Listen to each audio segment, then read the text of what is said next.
Hello बच्चों class 9th में एकांकी संचय में लेसन नंबर 3 को हम पढ़ रहे थे। हमने अब तक पढ़ा कि अभय सिंह है, राव हेमू के पास जो राजा हैं उनके पास जाते हैं और एक संधि पत्र होता है, उस पर उनका सहमति चाहते हैं। अब उसके आगे पढ़ेंगे। अभय सिंह, तो मैं जाऊं? राव हेमू, आपकी इच्छा। दोनों का दो तरफ प्रस्थान। अब दूसरा दृश्य, पट परिवर्तन और दूसरा दृश्य। अब दृश्य दूसरा हो जाता है। ठीक है बच्चों। स्थान चित्तौड़ का राजमहल। महाराणा लाखा बहुत चिंतित और व्यथित अवस्था में टहल रहे हैं। लाखा, मेवाड़ के गौरवपूर्ण इतिहास में मैंने कलंक का टीका लगाया है। इस बार मुट्ठी भर हाड़ाओं ने हम लोगों को जिस प्रकार पराजित और विफल किया, उसमें मेवाड़ के आत्मगौरव को कितनी ठेस पहुंची, यह मेरा हृदय जान। अभय सिंह, महाराणा जी दरबार के सभासद आपके दर्शन पाने को उत्सुक हैं। महाराणा, सेनापति अभय सिंह जी, आज मैं दरबार में नहीं जाऊंगा। आप जानते हैं कि जब से हमें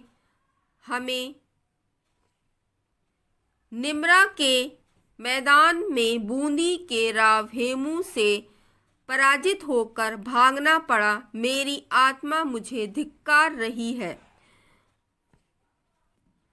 बच्चों, निमरा के मैदान में महाराणा लाखा और राव हेमू के बीच युद्ध हुआ था, जिसमें कि जो महाराणा लाखा थे उनको पराजय का मुंह देखना पड़ा था और वही ठेस उनको लगी है। और वो अपने कक्ष में बैठे हैं जहां पर अभय सिंह आते हैं और उनसे कहते हैं कि लोग आपसे मिलना चाहते हैं, पर वो कहते हैं कि आज मेरा मिलने का मन नहीं है। वह प्राणों के भय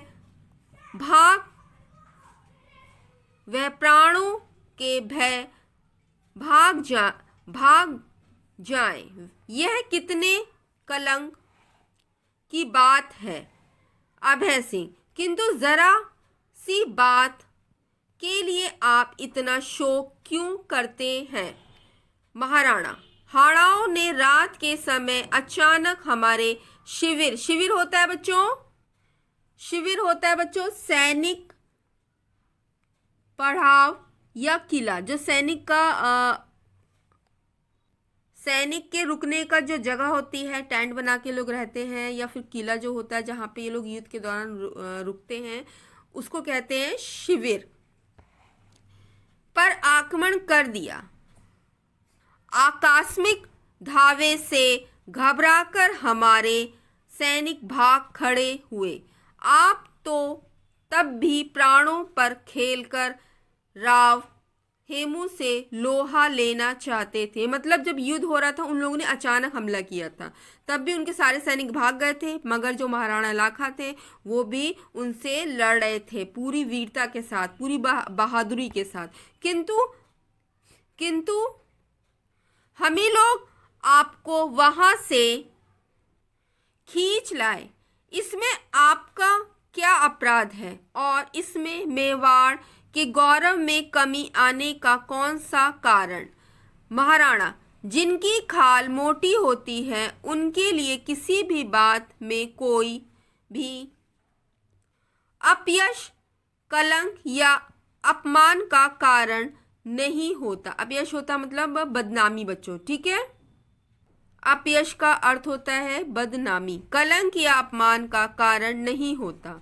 किंतु जो आन को प्राणों से बढ़कर समझते आए हैं, वे पराजय का मुख देखकर भी जीवित रहें, यह कैसी उपहासजनक बात है। उपहासजनक मीन्स बच्चों होता है उपहासजनक बात है। इसका अर्थ होता है बच्चों हंसी की बात है। सुनो अभय सिंह जी, मैं अपने मस्तक के इस कलंक के टीके को धो डालना चाहता हूँ। अभय सिंह, मेवाड़ के सैनिक आपकी आज्ञा पर अपने प्राणों की बलि देने को प्रस्तुत हैं। अभय सिंह बोलता है कि अगर आप कहें तो हम अपने प्राणों की बलि दे दें, आप क्या चाहते हैं? महाराणा, उनके पौरुष की परीक्षा का दिन आ पहुंचा है।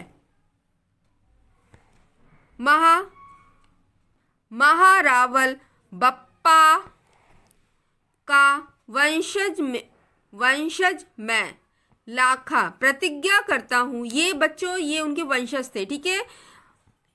लाखा प्रतिज्ञा करता हूँ कि जब तक बूंदी के दुर्ग में सैन्य प्रवेश नहीं करूँगा, अन्न जल ग्रहण नहीं करूँगा।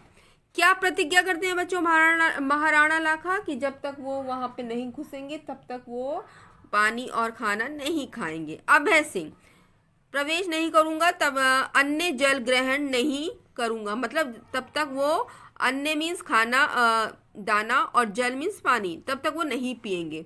अभय सिंह, महाराणा, छोटे से बूंदी दुर्ग को विजय करने के लिए इतनी बड़ी प्रतिज्ञा करने की क्या आवश्यकता है? बूंदी को उसकी धृष्टता के लिए तो दंड दिया ही जाएगा। यहाँ पे इसका अर्थ होता है बच्चों दुस्साहस, मतलब दुस्साहस के लिए तो दंड दिया ही जाएगा। लेकिन हाड़ा लोग कितने वीर हैं, युद्ध करने वे यम से भी नहीं डरते। मतलब जो राव हेमू हैं और जो हाड़ा वंश हैं वो इतने वीर हैं, बहादुर हैं कि युद्ध वो किसी से भी युद्ध करने से डरते नहीं हैं।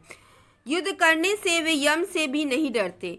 इसमें संदेह नहीं कि अंतिम विजय हमारी होगी, किंतु यह निश्चय पूर्वक नहीं कहा जा सकता कि इसमें कितने दिन लग जाएंगे। इसलिए ऐसी भीषण प्रतिज्ञा आप ना करें। अभय सिंह कहते हैं कि वो लोग बहुत बहादुर हैं, हम भी बहादुर हैं, और युद्ध होगा, युद्ध कितने दिन चलेगा और उतने दिन आप खाना और पानी नहीं पिएंगे, ये बात सही नहीं है। महाराणा, आप क्या कहते हैं?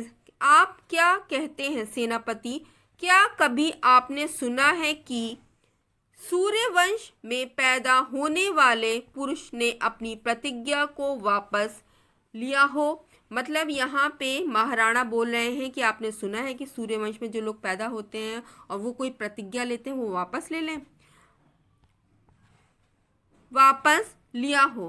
प्राण जाए पर वचन न जाए, यह हमारे जीवन का मूल मंत्र है। जो तीर तरकश से निकलकर कमान पर चढ़ कर छूट गया, उसे बीच में नहीं लौटाया जा सकता। मेरी प्रतिज्ञा कठिनाई से पूरी होगी, यह मैं जानता हूँ, और इस बात की हाल के युद्ध में पुष्टि भी हो चुकी है कि हाड़ा जाति वीरता में हम लोगों से किसी प्रकार हीन नहीं है। फिर भी महाराणा लाखा की प्रतिज्ञा वास्तव में प्रतिज्ञा है, वह पूर्ण होनी ही चाहिए। इसके बाद बच्चों नेपथ्य में गान, ये सागर से रत्न निकाले, युग युग से हैं गए संभाले, इनसे दुनिया में उजियाला, इनसे दुनिया में उजियाला, तोड़ मोतियों की मत माला, ये छाती में छेद कराकर एक हुए हैं हृदय मिलाकर, इनमें व्यर्थ भेद क्यों डाला, तोड़ मोतियों की मत माला। गाते गाते गाते गाते चारणी का प्रवेश।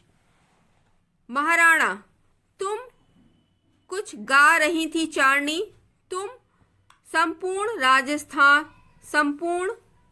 राजस्थान को एकता की श्रृंखला बांधकर देश की स्वाधीनता के लिए कुछ करने का आदेश दे रही थी। मतलब जो चारणी थी गाना गा रही थी उसमें कुछ संदेश दे रही थी। श्रृंखला का अर्थ होता है बच्चों कड़ी, ठीक है बच्चों, दे रही थी, किंतु मैं तो इस श्रृंखला को तोड़ने जा रहा हूँ। दो जातियों में जानी दुश्मनी पैदा करने जा रहा हूँ।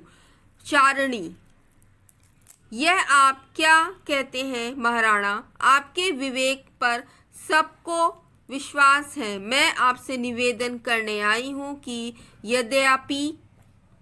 यद्यपि समय के फेर से आप हाड़ा शक्ति और साधनों में मेवाड़ के उन्नत राज्य से छोटे हैं, फिर भी वे वीर हैं। मेवाड़ को उनकी विपत्ति के दिनों में सहायता देते रहे हैं। यदि उनसे कोई धृष्टता बन पड़ी हो तो महाराणा उसे भूल जाएं और राजपूत शक्तियों में स्नेह का संबंध बना रहने दें। महाराणा, चारणी तुम बहुत देर आई। अभय सिंह, महाराणा, चारणी तुम बहुत देर आई। अभय सिंह, चारणी, महाराणा ने प्रतिज्ञा की है कि जब तक वे बूंदी के गढ़ को जीत न ले अन्य जल ग्रहण न करेंगे। चारणी, दुर्भाग्य, कुछ सोचकर। महाराणा, मैं ऐसा नहीं होने दूंगी। देश का कोई शुभ चिंतक इस विद्वेष मीन्स होता है बच्चों, विद्वेष का अर्थ होता है ईर्ष्या मतलब जलन की आग को फैलने देना पसंद नहीं कर सकता। अभय सिंह, किंतु महाराणा की प्रतिज्ञा तो पूरी होनी ही चाहिए। इसके बाद बच्चों हम नेक्स्ट वीडियो में पढ़ेंगे। Thank you.